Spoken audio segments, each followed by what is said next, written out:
빠른 발전을 느낄 수 있는 곳, 경기도 화성의 동탄. 이곳은 많은 사람들이 특별한 추억을 쌓을 수 있는 공간으로 많이 방문합니다. 이곳에는 시끄러운 아스팔트 정글에서 벗어나 조용한 아침을 맞이할 수 있는 몽하우스가 있는데요. 한번 만나러 가볼까요? 안녕하세요. 이달의 건축 진행자 박정현 건축사입니다. 이번에 소개해드릴 장소는 비슷하게 분할된 대지에서 상가주택의 기본적인 이미지를 탈피한 특별한 공간인데요. 사람이 있기에 더 아름답게 나아갈 수 있는, 그리고 새로운 나를 발견할 수 있는 하얀색의 멋진 집입니다.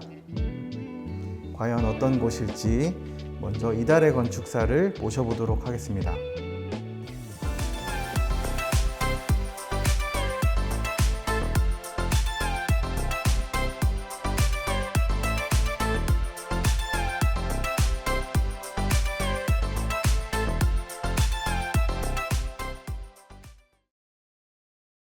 안녕하세요. 네, 안녕하세요.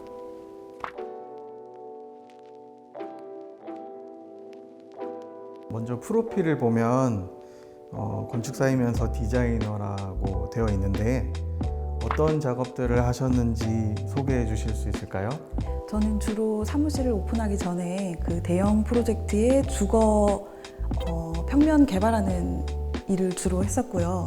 그렇기 때문에 어떻게 보면 평면 개발이 건축이기도 하지만 공간을 디자인한다는 개념이 많이 포함되어 있기 때문에 디자이너라고 지칭을 해보았습니다. 건축 설계라는 꿈을 갖게 된 계기는 무엇이 있을까요? 제가 처음부터 건축 설계를 하겠다라는 꿈을 꿨었던 것 같지는 않은데 학교를 이제 건축을 하다 보니까 이게 내 적성과 맞구나라는 거를 그때부터 알게 되고 점점 일을 할수록 더 좋아지는 것 같습니다. 건축사 사무소 이름이 나다 건축사 사무소라고 지으셨어요. 이름을 들으면 나다운 건축물, 나다운 공간을 만들겠다라고 생각을 하신 건가 싶은데 나다운 건축 설계란 무엇이고 이름을 이렇게 지으신 이유가 제가 생각한 게 맞는지. 네, 건축사님 얘기해 주신 게 거의 맞고요. 근데 출발은 이제 제 이름이 정다운이다 보니까 거기에서 조금 착안이 시작돼서 나다운 건축을 하는 그런 건축사가 되어야겠다 이런 생각으로 출발을 하게 된 것 같습니다.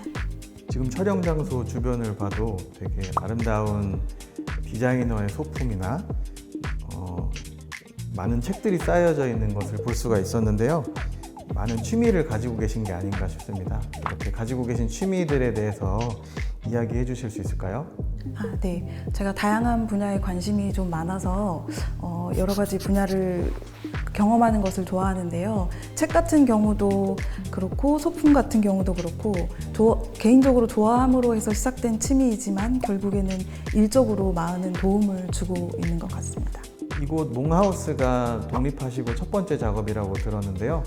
상가주택을 계획하시고 짓게 된 스토리를 조금 말씀해 주시면 좋겠습니다.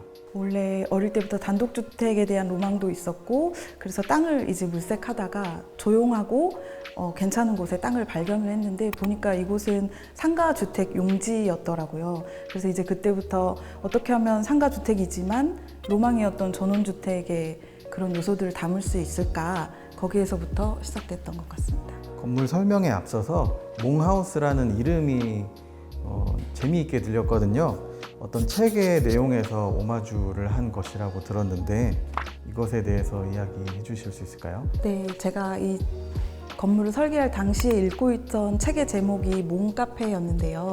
그 안에 내용 중에 프랑스 사람들은 자기가 좋아하는, 애정하는 카페나 술집, 빵집을 그 앞에 몽이라는 단어를 붙여서 몽카페라고 부른다고 하더라고요. 그래서 저도 이제 나의 집이니까 몽하우스라고 지어야겠다라고 생각을 했던 것 같습니다. 골목에서 바라보면 몽하우스의 외관만 저의 눈에는 도드라지게 이렇게 바라보이는 게 있었습니다. 주변과의 조화를 꾀하면서도 이 건물만의 특별한 아름다움을 찾으려는 어떤 노력이 있었는지 궁금합니다. 특별히 이 건물만 튀게 지어야겠다라는 의도를 가지고 설계를 했던 건 아니고요. 제가 그 화이트 건축에 대한 관심과 로망이 좀 있었어서 어떻게든 이 건물을 화이트 건물로 만들어야겠다라고 생각을 하고 시작을 하였는데요. 생각보다 화이트 건축을 하는 거는 쉬운 일은 아니었고, 그래서 지금의 그레이 톤 정도, 아주 화이트는 아닌 정도에서 마무리가 되었던 것 같습니다. 정말 의도하신 대로 순백색은 아니지만 지역에서 적당히 어우러지면서 돋보이는 건축물을 만드신 것 같습니다.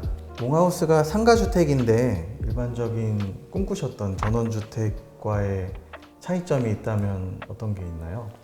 네, 전원주택 하면 가장 먼저 떠오르는 게 넓은 마당인데요.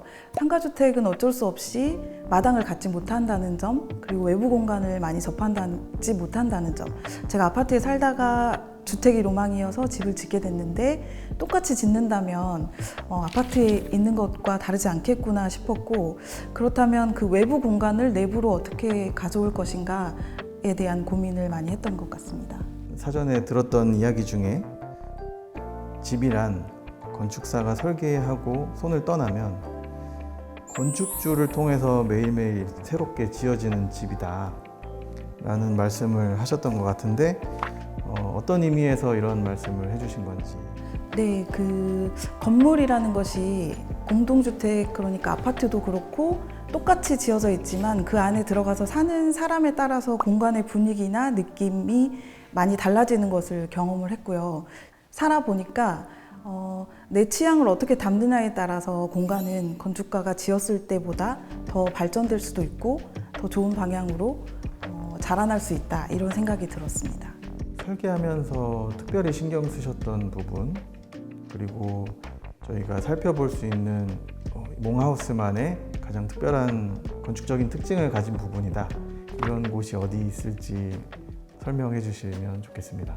제가 아까 설명드렸던 외부 공간을 내부로 끌어들여오는 장치로 여기 설계할 때 만든 공간이 앞마당과 안마당, 그러니까 중정이라고 부르는 안쪽 마당이 있는데요. 현관문을 열고 들어왔을 때 바로 마주하는 마당인데, 현관이 아니라 우리는 집 하면 현관문을 열면 무조건 현관을 마주하게 되는데요. 이 집은 현관을 열었을 때 하늘이 뻥 뚫린 중정이 있었으면 좋겠다라고 생각을 했고, 그 점에 가장 중점을 맞추고 설계를 하였습니다. 이곳이 건축사님이 직접 가족이 거주하는 공간이기도 하고 하부층은 임대할 수 있는 공간이잖아요. 건축사님의 가족들과 그리고 임대해서 사용하시는 분들이 앞으로 몽하우스를 어떻게 새롭게 만들어 나가고 사용했으면 좋겠다라고 기대하시는 부분이 있을까요? 그 임대해서 살고 계시는 분들이 이제 만족감이 높았으면 좋겠다, 개인적인 바람은 그런 게 있는데요. 이제 확인을 해볼 수는 없는 문제긴 하지만 사시는 동안 점점 이 집이 살수록 좋구나라는 점을 느꼈으면 좋겠고요. 그리고 이곳에서 사는 모든 사람들이 살면서 각자의 이야기를 써나갈 수 있었으면 합니다.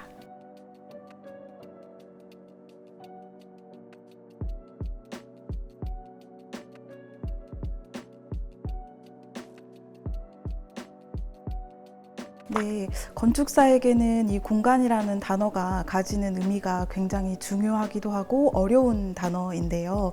제가 지금 생각하는 공간은 사람과 건축 사이의 어느 중간 지점, 그 정도쯤 된다고 생각합니다.